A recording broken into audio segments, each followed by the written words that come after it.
What's great about flag football is it's so explosive. And because there's so many fewer barriers to participation, you get way more people having access to the sport. To see what women can do in this sport is pretty amazing. 1, 2, 3, 7! It has one of the highest growth rates in any sport. It's now in 9 different states as a sanctioned varsity sport, and the goal is make it in 50. The demand is coming from girls. They're saying, we want this opportunity to play. I'm able to play in college on scholarship. Bring your teammates back up with you. Let's go. I'm really proud. It's just kind of hard to put into words. I see her dedication and her love for the game. The self-confidence this sport gave them is immeasurable. It's made her such a strong person. Flag has a space for everyone. It keeps me moving and it keeps me quick on my feet. Without Flag, he wouldn't be where he is today. All 32 clubs are participating. That young lady, that young man can rep his city. It's not just an American sport anymore, it's truly a global sport. From China, from Japan, from South America, we are truly worldwide. Ich liebe Flag Football. 我喜欢橄榄球. Me encanta el Flag Football. To be that motivation for all the little girls out there. They're inspiring so many generations of young people. Flag is now LA 28 bound. LA 28 is going to be a game changer. Game changer. Maybe I'll see you there. It is surreal to be able to represent my country. It's like your dream come true, you know? I was super happy when I found out football was going to be in the Olympics. Flag football becoming an Olympic sport would be an absolute rocket ship. On the field, you're trying to win. But off the field, so many bonds have been created. It feels like a family. I like competing and the friendships. It has changed my life.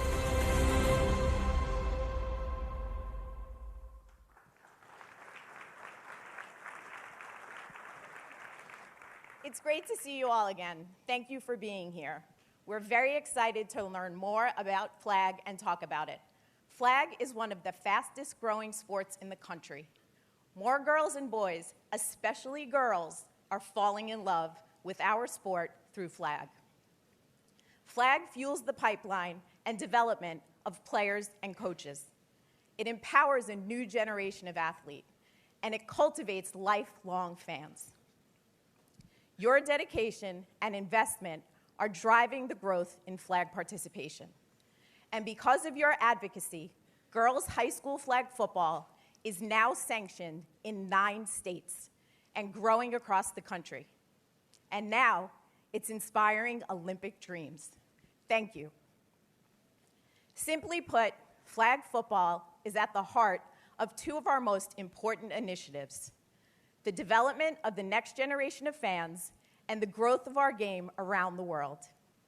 Tonight's panelists are deeply engaged in advancing our sport through flag football, and some of them have played pretty good tackle football as well. Leading tonight's panel is NFL legend Michael Robinson. After 9 seasons in the NFL, including a Super Bowl win with the Seattle Seahawks, he's now an NFL media analyst, the executive director of the Virginia AAU Football League, and founder of Excel to Excellence Youth Football Foundation. Please join me in welcoming Michael Robinson. Good job, TP. Thank you, Tracy Perlman. That was a great introduction. Great to be with you all tonight. We really are building something special here together across our football family with Flag. I'm proud to be a part of it. The power of flag football, a sport with diversity and inclusion at its core. It also is a sport of athleticism and skill. Flag is accessible. It builds character, and all of us who will be on the stage tonight have been witness to and have experienced the sport's positive impact on a very personal level. What I've seen Flag do is grow the game, bring communities together, which so many of you have been a huge part of. But we know this is just the beginning, and the opportunity ahead is great. I came here tonight, as did our panelists, with the hope of inspiring ideas and encouraging participation, which we have seen can lead to meaningful change. And we're excited to get it going.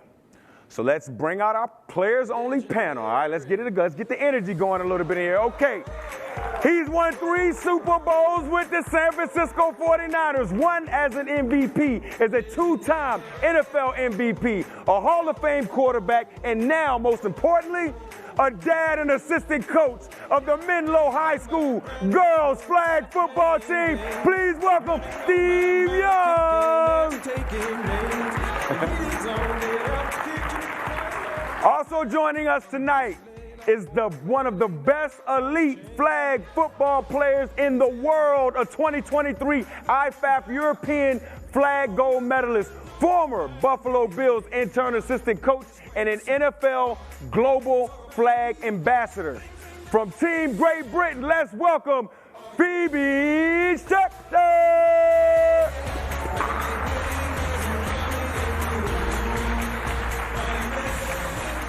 Next, he's one of the best receivers in the National Football League still today. The 11-year veteran named to 5 All-Pro teams is also the founder of the DeAndre Hopkins Flag Football League in communities across Arizona. He is a true NFL star and an exceptional man. From the Tennessee Titans, give it up, D-Hop!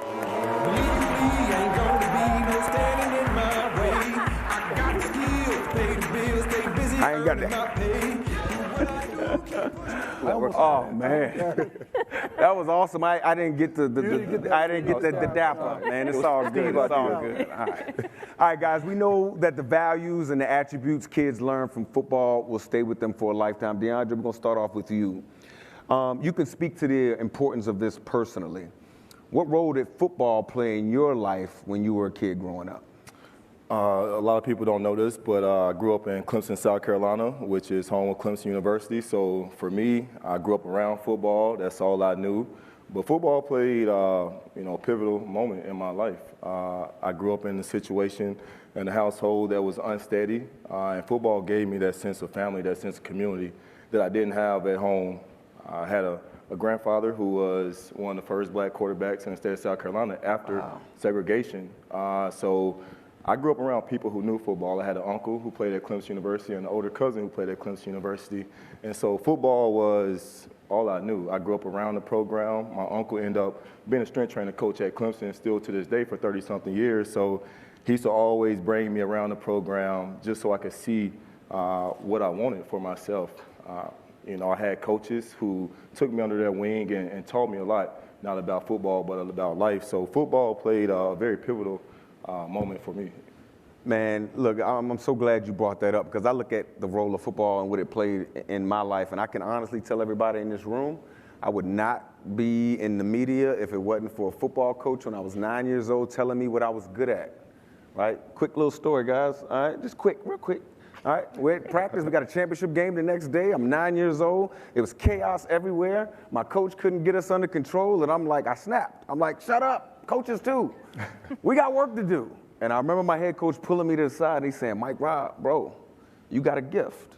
You got to watch the music you listen to, the books you read, because when you speak, people listen. So you have a responsibility to do the right thing, and football taught me that. So I totally agree with you, Dre. Now, when you talk about your league out there in Arizona and you wanted to make flag accessible, could you just talk about that a little bit? Yeah, so, I went to Arizona in 2020, and I wanted to leave, an imprint on this game outside of, being DeAndre Hopkins, the superstar on the field. And, I was around Larry Fitzgerald, who was a mentor to me, and I was asking him, how can I be involved on doing something for this game? And, I had plenty of ideas, of course, and Larry kind of helped me narrow it down. But my football league I've had since 2020, we've had 7 seasons, and over 10,000 kids participate in it. Wow. So I would say it's been a success, and thank the Arizona Cardinals for still allowing me to, have that around their facilities and being part of it. Tracy also helped amazingly, with that league being a success. And I was wanting to bridge that gap. And obviously, everyone plays it, not just lower income kids, but, kids of all nationalities and all races. But, I think we try to make sure that, we do a good job of including everyone in this game. Now, Phoebe, with flag, girls are able to play too, right? Tell us about what you do and what you're seeing the impact is of girls playing flag. Yeah, so I work with NFL Flag as their international manager, essentially. So I've got this really great opportunity where I get to see what's happening in Europe and the rest of the world, and obviously seeing what's happening here in the U.S. with the growth of this sport.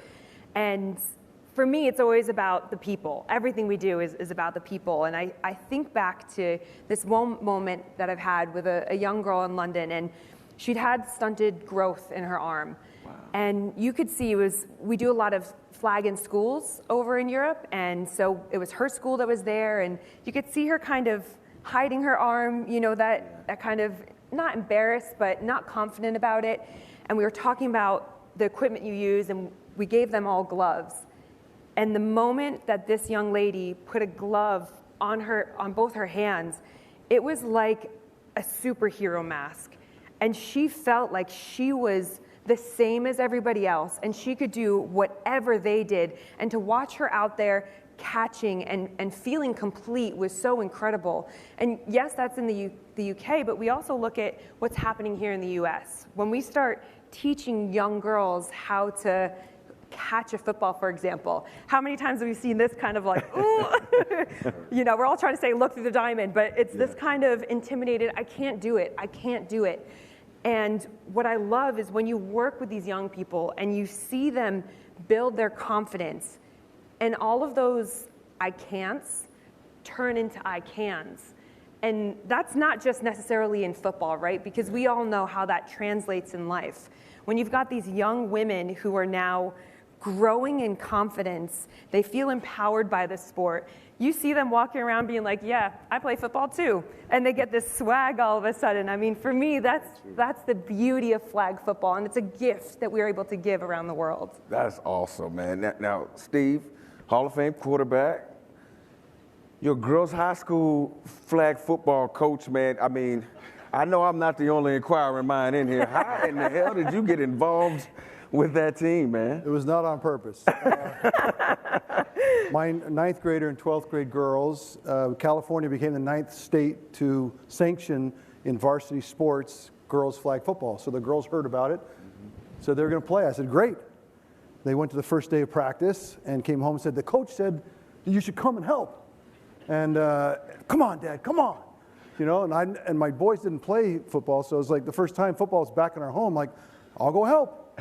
And so the next day I go, and I was struck with the sense that it was shocking to me of the joy that the girls had. By the way, double the number of girls went out than they expected, and that was true for every school that did play. Not many in California did, but a few.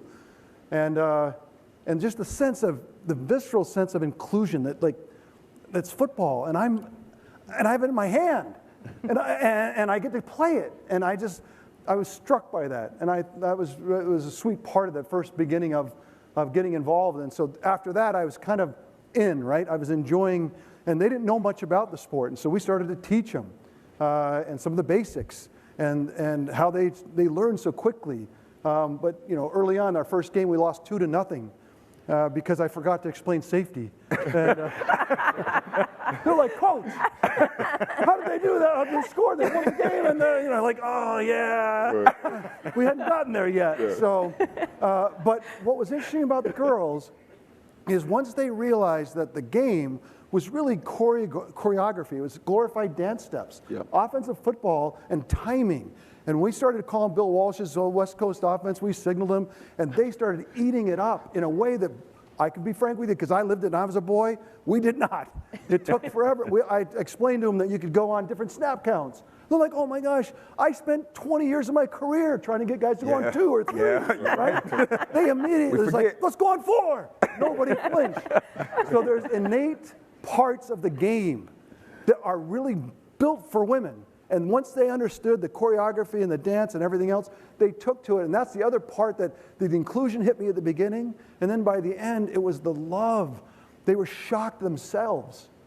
My 2 girls, and many of the girls on the team would turn to me and say, Coach, this is my favorite sport I've ever played. Wow.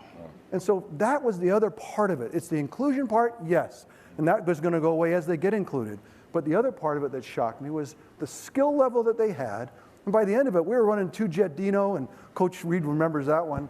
And Ava, finally, my little 9th grade quarterback, finally we got a football that fit her hand, because that was important. Once we did that, she was ripping Dinos down the field. There were times when we were catching them, like, it felt familiar. Like, it wasn't like, oh, it's just, you know, this is, it felt familiar. And at the end of the season, I turned to the head coach, and I said, John, I don't know that the girls couldn't beat the boys in flag. The high school team, the varsity, because of the detail and the way that they, you know, kind of, well, everyone wants to execute, right? Football is all about execution.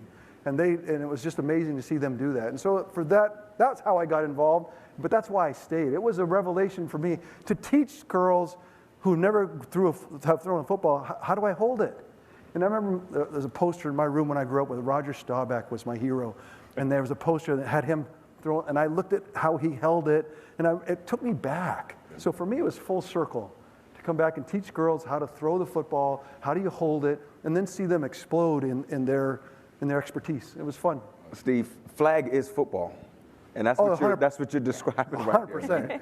It was familiar to me, and especially from a quarterback, specialist, 7-on-7, 5-on-5, that's kind of how we practice in the NFL today. Absolutely, right? absolutely. And so that very much felt like it is football, there's no question about it.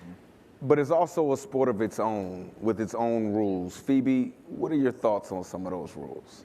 Yeah, well, I mean, Steve's spot on there, right? Talking about some of the nuances. It is a sport of its own, and it's got some really unique rules. I mean, look, girls excel at this. It's a great way to get boys playing tackle. But let's understand why they are what they are. So first off, we've got some different footballs on the table here. So it shows the different sizes of the football, like you were saying with your daughter. But also, my lovely crew, we have some flag belts next to us. Yes, who doesn't need to know how? Now, I bring these out because... These are high-end, by the way. These are high-end. No more Velcro. I grew up with Velcro on the flag. Well, my dear friends, Deanna Flores and Vanita Crouch, who were the coordinators that assisted the Manning brothers at Pro Bowl a couple years ago, said, hey, the guys were great, the players were great, but no one knew how to put on a flag belt. So I thought I'd start us all off at square one. So for all my love, I'm only short, so my people in the back. This is our coaching session. You are going to take this flag belt, and we're going to take this fork-looking thing. We're going to say fork. There's an R in fork. It goes in your right hand. Yep, coaching, got it. Yep. So, and then you're going to put it around your waist. Keep it in your right hand. Do I want to let go of that? And this is it, just like a seatbelt. So now it is on you. Perfect. You guys are good to go. This is what you need to play flag football. Can I move my flags around? So, good question. Well, you have 2 flags, but you actually only have to pull 1 flag for the play to stop. You have 2 flags because when you're running, it's equal opportunity. And all of this is about how it lines up with football, right? It's about pursuit angles. We heard George Stewart last night talking about that, the pursuit angles that you get to use in flag football. But there are 3 rules we'll hit on right now that are really specific to flag football. 1, you cannot raise the height of your flags. What do you mean by that? You can't jump? Yeah, I saw you. So you can't jump, right? I mean, ultimately, this is non-contact. We want to encourage safety as much as possible. But what it does mean is there are some other really great moves you can do. So I was in the gym this morning doing my lunges, getting ready for this. This is the dip move. So you want to be down here. This is the dip. You can lower. Yeah, go on. Get hold up. Get those athletic knees going. Okay. You doing some yoga, dog? Okay, you doing Tracy, huh? I'm good. You also have a little bit of your Shakira, release your inner Latina. So you got a little bit of a real shake. move? That's a real, yeah, a little. You yelling, do the Shakira while they're running down the field. You should be great at this, QB. Come on. We ran Taylor Swift, shake, shake, shake. Yeah. That was a big touchdown play. We killed them. And lastly, you've got your spin move. So literally spinning to try and have it be harder on a defender. I spent the whole fall arguing over guarding, right? Flag guarding. You can't guard. Yeah, I didn't guard. It was just a natural motion of the arm. It sounds like you've been playing with the refs a little bit there, huh? We had some moments. But what I do think is interesting, and Phoebe, if you could step out here, like when I'm going to grab if I'm going face on with a offensive ball carrier, I'm in the same position that I would have to if I was playing tackle, make a tackle with. It's the same, your feet are grounded, you still have a base, and you can still go from side to side. You're still in an athletic position. So I look at it almost as a precursor to tackle something. You know, because you're in the same position. It's near foot, near shoulder, exactly the same. I mean, instead of your shoulder, it's going to be your hand. And if you're aiming for something so much smaller, hey, be a surgeon, not a butcher. Absolutely. Right? That's what we want to be as a defender. But we also have your 2 other rules that we hit on quickly. I'm sorry, quarterbacks, you cannot run. You are having to stay in the pocket because this is all about making the game fast, being explosive, passing only. Oh no, our league, once a series you could run. Okay, fine. You give them whatever rules you want. Different rules. Different rules for you. But that's what's fun. There are some interesting rules that allow for a little more flexibility, right? There are. And then you've got your rush rule. So that's your 7-yard rush rule where you have an absolute athlete line up. And again, this is all about breaking down. We're talking about the tackling rules. Look, this is all about fundamentals. And what do we talk about when it comes to football? Fundamentals are key. And you've got kids from 8 years old learning this. Right. And we can sit down if y'all want. Oh, thank you. Thank you for being so good at my demo. No, so I have a 9-year-old, and obviously he wanted to play football because I played football, but I told him you have to learn the fundamentals of flag first. He didn't want to, play flag, but he enjoyed it once he got going, and I think he learned a lot from that. Yeah. Well, I'm glad you brought that up. So we can talk about, boys' participation now. Now, we know flag is a valuable entry point for tackle at the youth level. It's a real driver to fill the pipeline. Here's one great example of that. Let's take a listen. I played up until I was about 12, and I think it just helped just with the speed of the game. It was a quick game. I think hand-eye coordination, all that kind of stuff really did develop for me. Throughout my years of playing flag football, obviously being able to juke and cut and move in certain ways, just from the way the sport is, helped me for tackle football. I feel like when I started playing tackle football, I was a little slower actually because of just the pace of the game compared to flag. So anytime I'm talking family and friends, I always encourage, kids growing up to start off with flag football and play, really as long as they can to help develop those kind of skills. I mean, that's exactly what we're talking about, fundamental skills. Exactly what we're talking about now. We know the first chapter of the movie, right? That's going to be made about that guy, right? Yeah. It'll be flag. Now, Steve, this is a huge developmental asset for quarterbacks. I mean, it has to be. Yes, absolutely. In fact, if you said to yourself, I want to be a pro quarterback, flag will be a great entry point to go learn those skills, to be high school to college and even pro. So any parent that says, no, you have to play tackle first, it's just not true. In fact, in many ways, trying to develop the skills of being able to look people off and find people that are open and understand pattern recognition and understand coverage, it is in some ways easier to not have 10 guys in your way. I wish that was true all the time, but what I could have been, DeAndre. But flag absolutely does that development. And now, can we consider flag parents part of the football community? For 20 years, maybe 15 years, parents, mothers mostly stop me. Steve, should I let my kid play football? Happens all the time.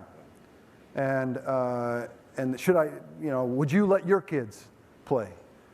And I said, look, the number one thing to do is let them play flag and get them used to the game and get you used to the game. Because there's so much fear that they had about the game. They're told that it's too dangerous, it's not safe.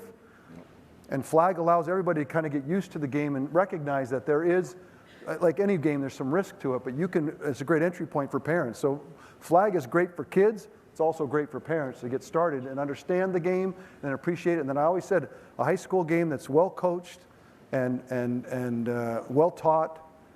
My kids, absolutely. I want football, the values that are taught that we couldn't, you can't really put into a bottle, that we all recognize. We want our kids, our youth, to play the game. And I want my kids to play the game. And that's why my girl's coming home and saying it's my favorite sport. Why? Because it's the values and the team and the sense of community. And it's all. There's other sports that can teach great values. Football, in my mind, and I've said this since I was little, does it better than any other sport. Absolutely. Dre, I'm sure you've seen it in your leagues as well. Yeah, so unfortunately I get all the messages from the parents. That's a good thing as well. But no, so probably the majority of coaches in my league are moms. And it's their first time being introduced to football. A lot of them didn't know what an interception was. A lot of them didn't know, what a third down or fourth down was. but they did know what a celebration was. And so, to kind of piggyback off you, Steve, I think it's an entry point not just for the kids, but for the parents as well, and for them to feel comfortable about their kids going into tackle football later on. And, most of the messages that I get are from moms about how they feel good about this league and how it's going and how they feel better about, their kids potentially playing tackle football. Now, I didn't know this until we prepared for this panel, but high school tackle participation grew 6% last year. That's the first increase in over a decade. And I want to make everybody in this room, I want to make sure you hear me on this. Flag is not competitive to tackle. Let me repeat that. Well, flag's helping. It's helping tackle. Turn the tide. I really believe that. Absolutely. Exactly. And it's also creating lifelong fandom. As flag brings football to more people around the world. Phoebe, you're a great example of this. Could you kind of tell us your story about that? Sure. Well, first, I'll address the elephant in the room. Despite playing for Great Britain, I do not come with an accent. So I'm very sorry to disappoint everyone out there. I came from a family who really aren't sporty. They're not into football, so there's none of that generational football in my blood, unfortunately. But what did happen was when I was 22 years old, I moved across to London, and I found a women's tackle football team. I'd always been an athlete growing up, never played contact sport, but I was really interested in just finding a community.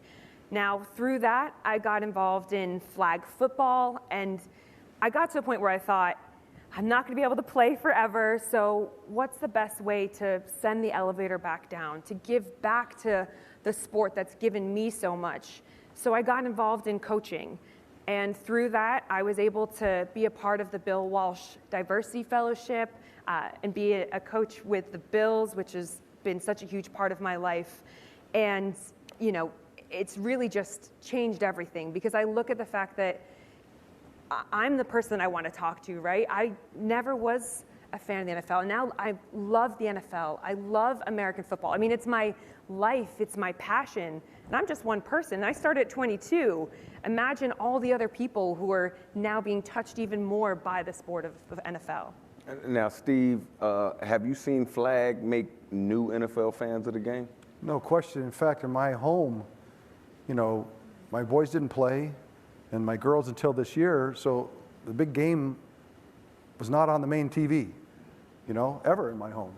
And all of a sudden the girls started to play, and then they started to watch because it was their game now. Mm-hmm. And Dad, explain that when I go, explain fair catch. And they go, can they wave it off? Can you change your mind? I'm like, no, once you do it, can't change your mind. And so it's all this depth of interest in the game because you're playing it that would not be there without it, because you would not care the way that they care, the way they played. So there's no question in my mind, you've got two new fans in my home for a lifetime because they're playing it and loving it. And my senior only got to play 1 year and is so bummed. Wow. Because he's like, this is, Dad, and it wasn't because of me. In my home, you'd think football would be king. It wasn't even Jack of Spades, it wasn't even, and all of a sudden, you've got a lifelong fan that she wants to play in college. Not many colleges have it today, but she would dream of playing football into college. And I think that's what's happening today is when you talk about varsity sports, varsity letters, college scholarships, Olympics. Our volleyball coach in our little school in California is really worried because he thinks that girls volleyball will go away because of flag football. And I think he's probably not completely true, but flag football will win the fall. No question. And it's not just youth, Dre. We've had conversations. There's parents, too, that are turning into new fans based off of flag football. Yeah, absolutely. Being in Phoenix, the Hispanic community has embraced my league like no other. And I would say a lot of them, their English is okay, but that lets you know that barrier of football and how it can be broken with a game simple as flag football.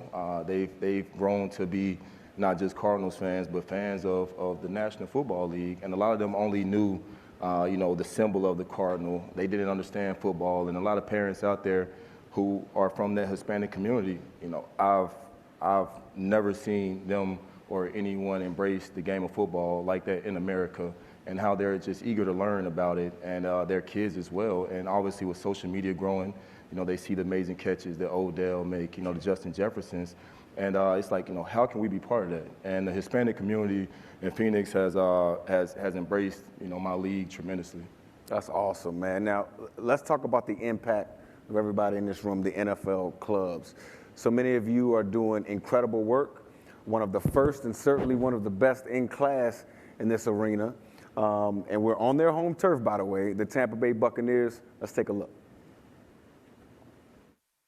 I love competing in anything that I do. This year, 109 teams are playing. This is a defining moment in our story. I like to compete. I don't like to lose. This is the real deal. We're making it happen.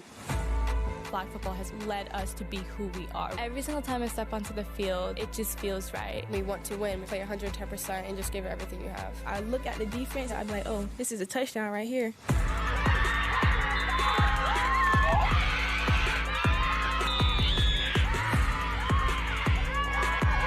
I just trust myself. When the ball is in the air, it's my ball.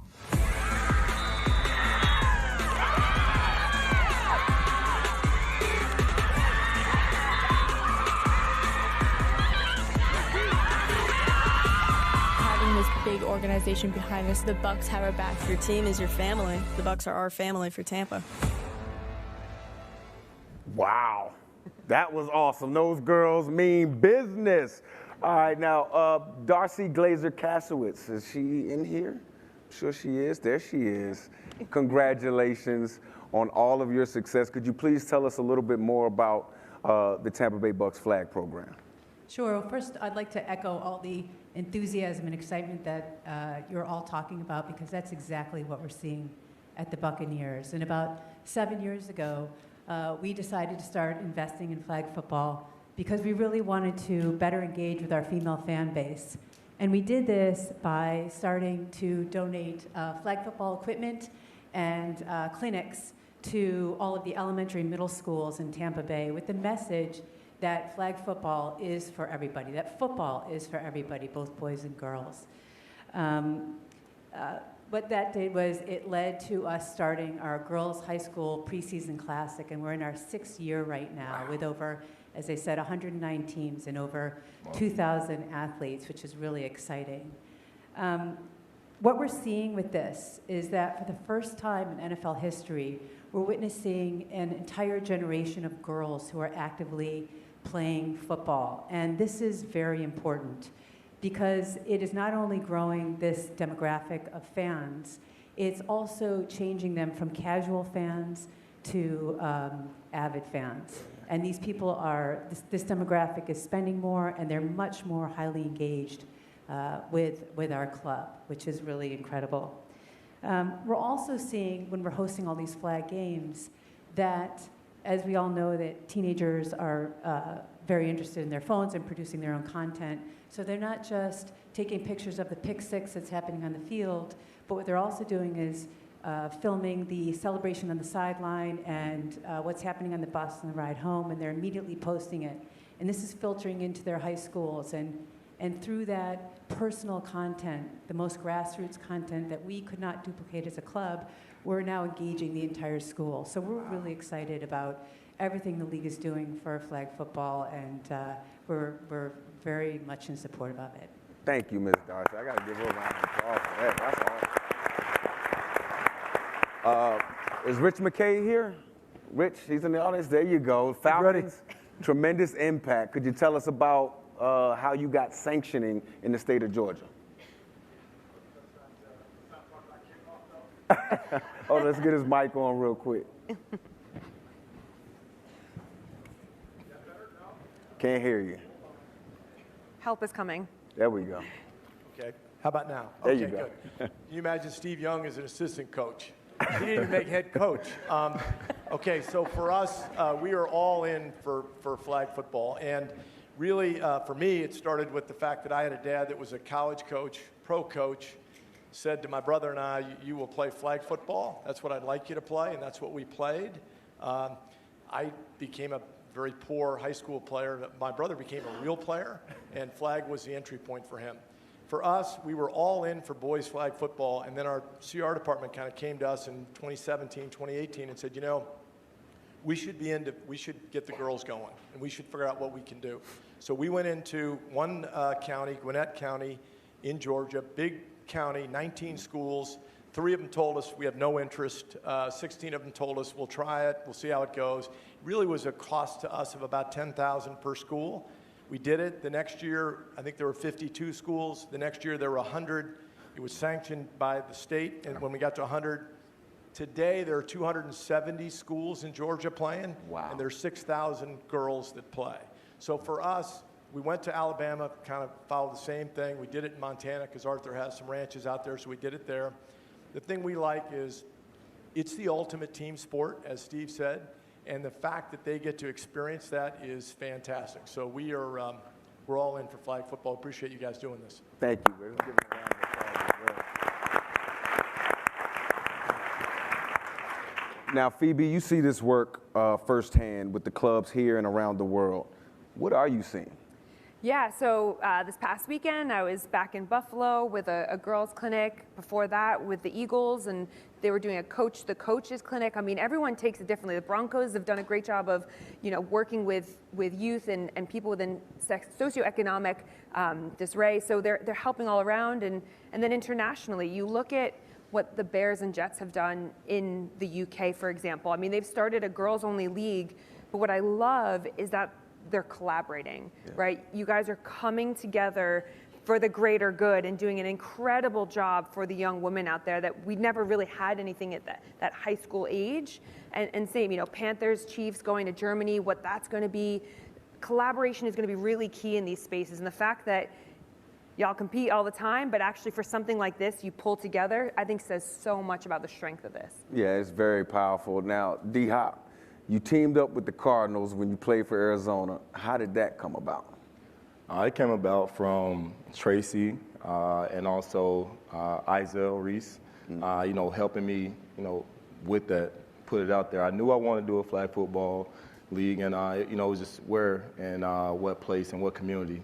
And so Phoenix, obviously, being an organization, the Cardinals that helped me, Bidwell did a great job, amazing job of helping me identify certain places in his team as well. And I knew I wanted to serve the lower income community, and that was one thing that we wanted to keep in mind. How do we allow everyone to be part of this league? And we started off with a couple teams. It grew, and we've had 7 successful seasons so far.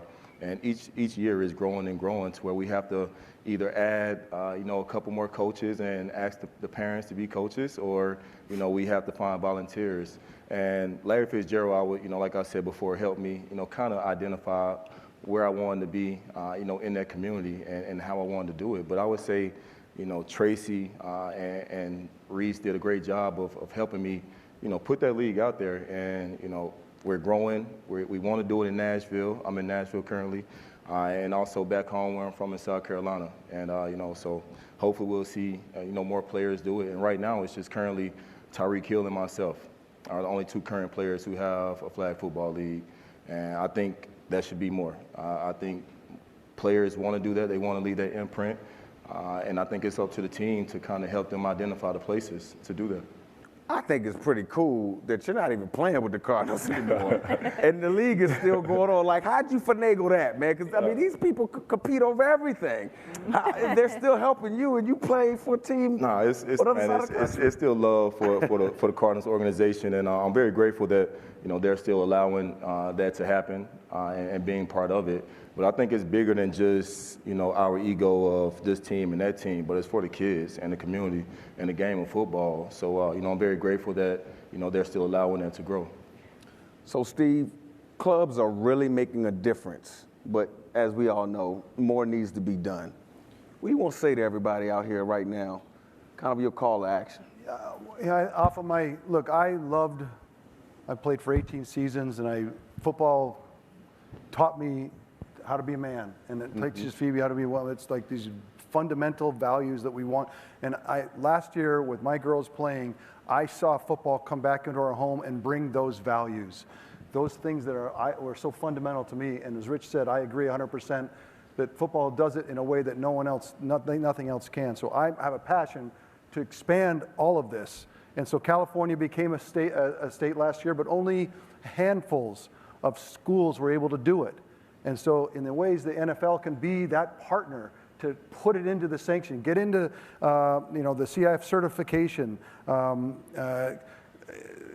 a flag sign-up day at your club, partner with the high school association in your state, continue to push flag as a sport, partner with the other clubs in your area to create flag events, support the effort to get flag to scale so that there is enough teams to play a full season, which was a problem this fall for us. Work with players and legends from your club who want to launch, coach, and administer leagues. Mm-hmm. Flag football will explode. We should lead that. And I think that's what this is about tonight.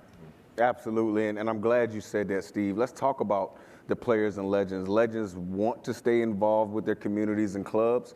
There are 2,000 current players and over 20,000 legends. There are 880 legends in the Legends Coaching Network, and no one better for youth players to learn from than our players. Steve, you know legends want to stay connected with their clubs, right?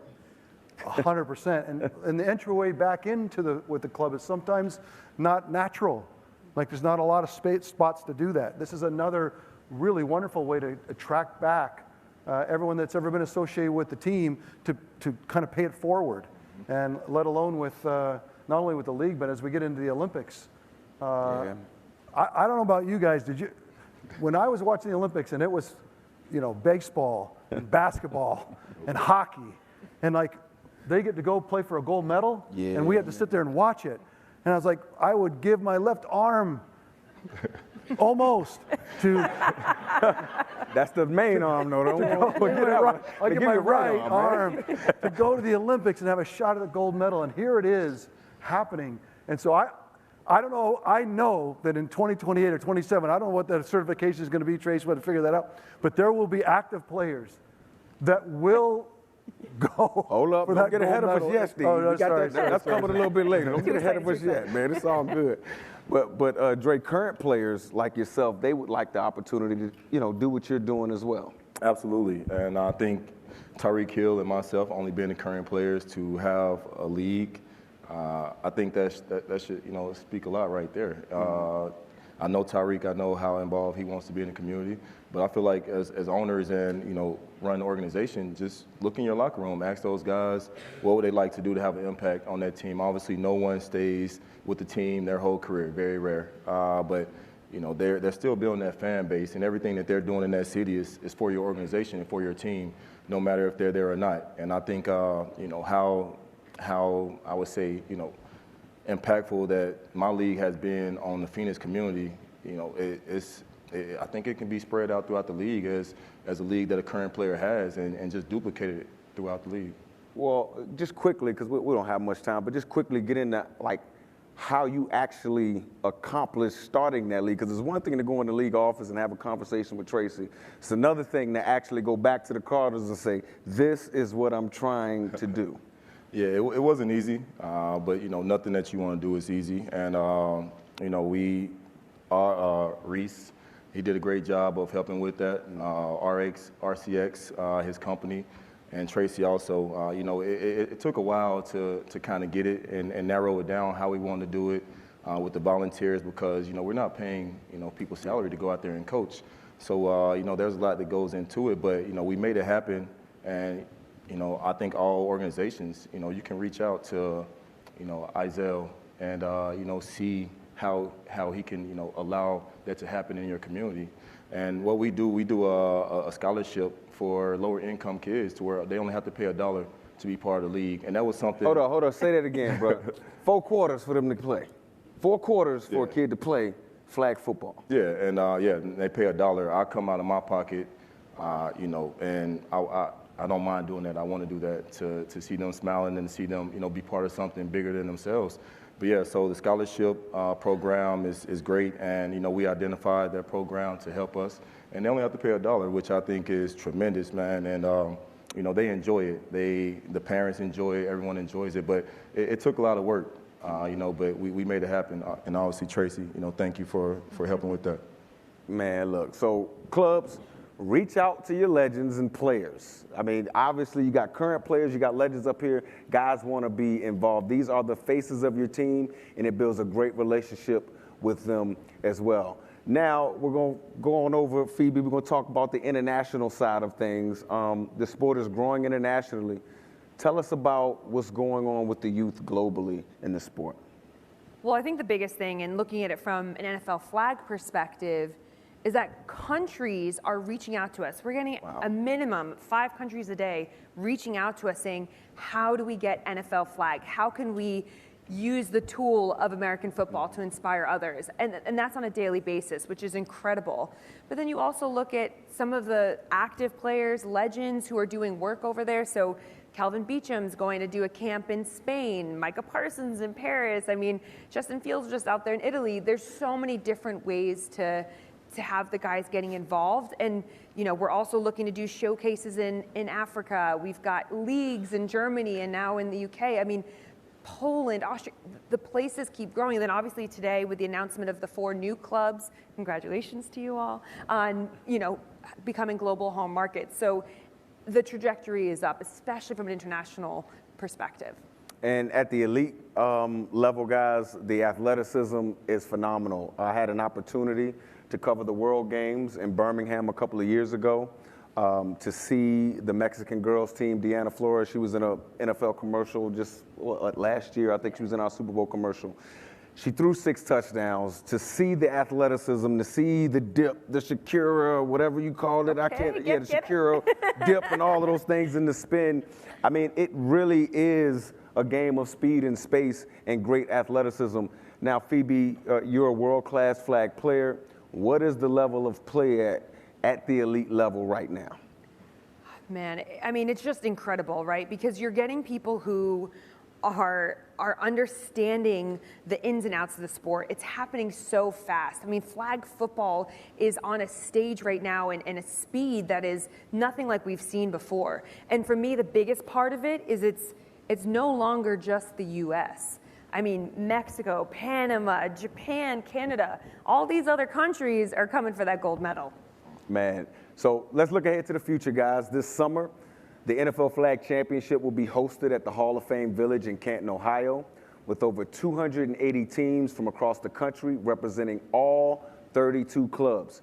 And for the first time ever, ESPN will have live coverage, not just on ESPN and ESPN2, but also on ABC, featuring the top girls and boys divisions over the 3 days. This has the chance to be a massive new moment and create a new pinnacle for the sport at the youth level, with kids from all over the country watching, wanting to sign up, and playing. And those youth players now have the inspiration, the biggest inspiration of them all, and you mentioned it, Steve, the Olympics. Now, Phoebe, what was it like for you when you first heard that flag was going to become an Olympic sport? Truthfully, I don't know if there are actually words for that. Just to recognize the magnitude of having flag football, American football, be in the Olympics, to be able to represent your country, and then think about how that is going to change people's lives forever. It's still a pinch me moment for myself. And I'm so proud of all the people that have worked so hard to make it happen. I mean, when I did cover the World Games, I got to ask guys a question about would I rather have more Lombardi or gold medal? And I have a Lombardi, can't lie, I do.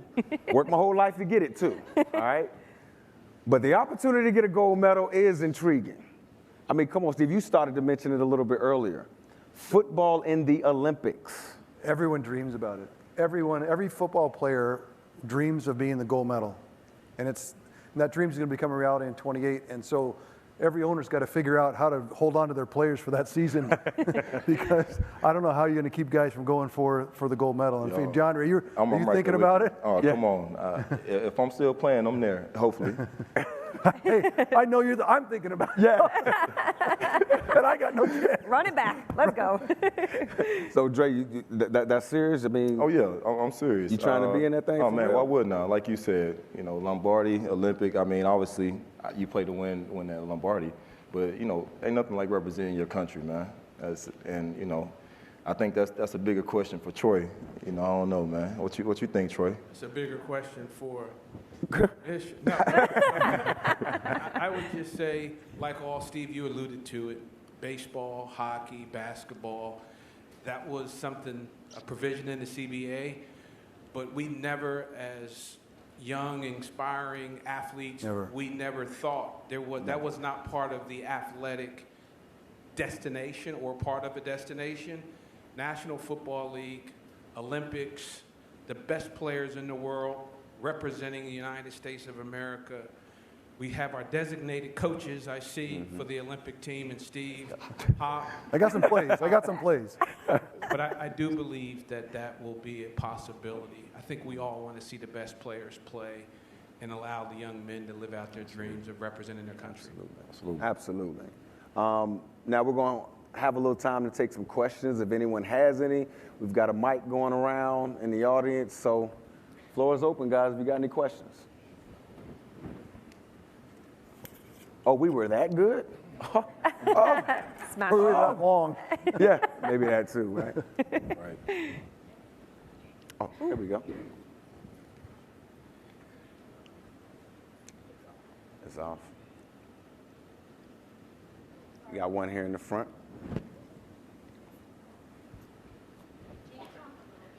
I don't know if it's going to work. Oh, there Yeah. it is. About the business of a league and how it's funded. When you say you're working in partnership with the Cardinals, does that mean the club helps with funding? You talked about coming out of your pocket. A little bit more about the financial. Yeah, so financial funding is me right now, but the Cardinals, they do a great job of providing certain things that the team might need, and it's really not a very expensive league to run.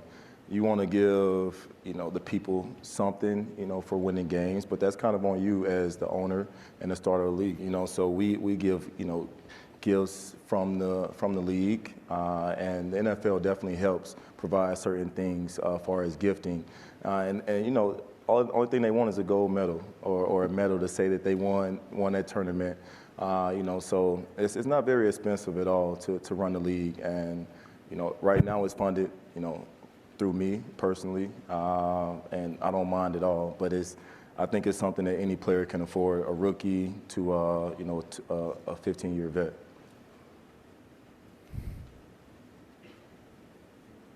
What I've also seen too in my area, because I'm in Richmond, Virginia.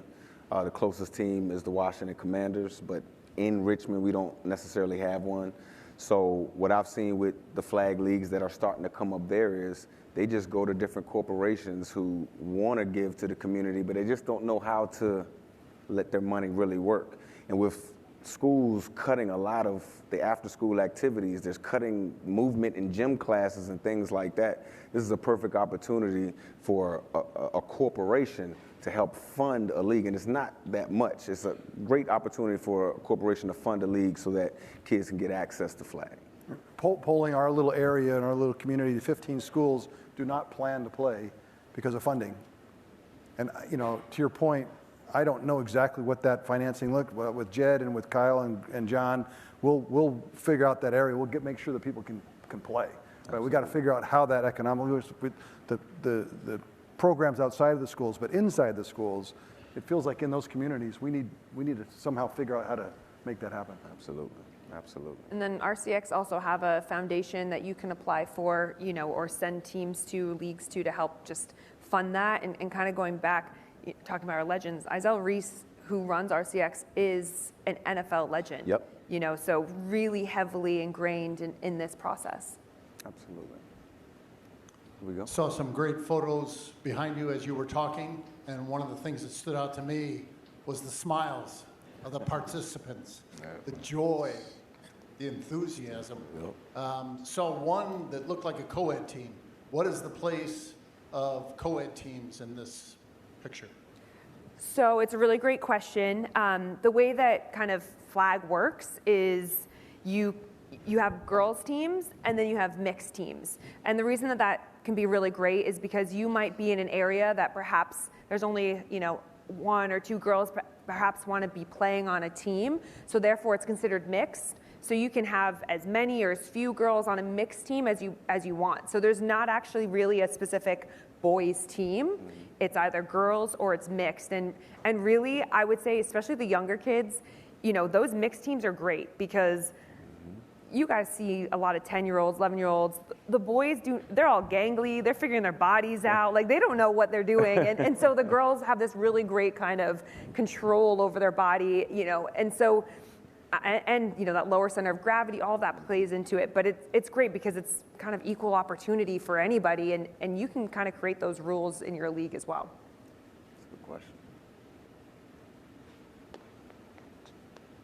Anybody else? Oh, got one more up here? Come on, just hold the mic, and you know what? We just having a conversation. Don't even worry about it. I got lots of questions. Yeah. The pipeline for coaches, I would think, would be very hard. Volunteers. I mean, Steve, I'm hoping next year you might get a shot at the head coaching job, though. Now I'm worried. I'm a special assistant again. Well, I'm sure they pay you well. Yeah. But how much of a struggle is that? That was part of our struggle, starting off finding volunteers. You would have people who didn't like the way things were going. They didn't know what to expect because there was a lot of first-time coaches and people just their first time introduced to football, and they didn't know that, like Steve said, you have to set up practice this way, or you have to actually, practice. You can't just bring your kids out there and allow them to run around. There's structure to it, and so I think the difficult part was more so for the moms who volunteered to be coaches. They didn't know how to structure a football practice. Mm-hmm. And I think it taught them a lot because, I would be back and forth messaging them because I know how to, run a practice, and, they would lean on me for guidance on how to do the right thing and how to properly, teach the right skill set. And so it was a learning process. We're still going through it and evolving, but, I think the difficult thing was that, and, they're not getting paid, but they're volunteering their time. And so, we was very grateful to that. And, we was instrument throughout. Anytime they had a question, we would make sure we would answer it on time and easy, for them to understand it. And I think just off the back of that, looking at another current player, Russell Wilson paired up with Mojo, which we use as NFL Flag, and it's an app that helps you to, for new coaches, new parents to the sport, it helps you to understand. I mean, ultimately, preparation builds confidence, right? Yep. So if you can give them the tools they need to be prepared, then that confidence will come hand in hand. And Women's Coaching Alliance started in the Bay Area. It's a national program. And in the end, as this rolls out and explodes on the scene with the Olympics and what we're describing in the last hour, women need to coach women's flag football, girls flag football. And I think we need to train, and that's another opportunity for the clubs. If you think about some of the, kind of initiatives, could be empowering the coaching and building coaches and go out on women who can coach girls flag football. I think would, in our area, I don't want to coach it. I want the women to coach it. I felt that one of the games, 4 elderly women, I'm going to guess in their 80s, sitting together, just a handful of people watching the game. My wife went over and asked them, "What are you doing here?"